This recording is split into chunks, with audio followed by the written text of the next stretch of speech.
when it comes to our projects also, the uniqueness is there. Every project has their own unique. For example, if you take Adipatla surroundings, మన projects ఉన్న దగ్గర తీసుకున్నప్పుడు after Gachibowli and hitech city most preferred place Adipatla. మనం start చేసిన తర్వాత ఆదిపట్లకు ఇంకా advantage పెరుగుకుంటూ పోతుంది. Collector office వచ్చింది, కొత్త కొత్త కంపెనీస్, ఎలక్ట్రానిక్ కంపెనీస్ అనౌన్స్మెంట్ అయినాయి, చాలా కంపెనీస్ అనౌన్స్మెంట్ అయినాయి, లాజిస్టిక్ పార్క్ వచ్చిన దగ్గర.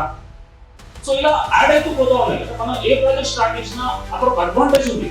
ఆ అడ్వాంటేజ్ అనేది వాల్యూ అనేది ప్రాజెక్ట్ వైస్ పెరుగుకుంటూ వెళ్తుంది. ఇవన్నీ రాబోయే తీసుకున్నాం కానీ అక్కడ కూడా ఇండస్ట్రియల్ పార్క్ వచ్చింది.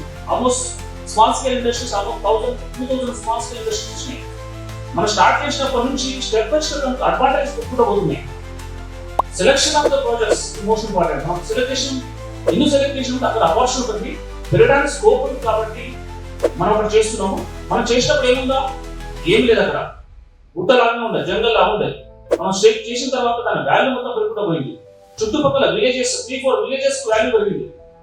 Because of the Google project entire Nandi Vanaparthi village లో ఉన్న రేట్లు ₹1 కోటి, ₹2 కోట్ల పెరిగినంటే just because of the Google. నాకు తెలిసి ఆ సరౌండింగ్ విలేజ్ లో ఒక అట్లీస్ట్ 5-6 విలేజెస్ కి గూగి అనే పేరు తెలియకుండా ఉండదు.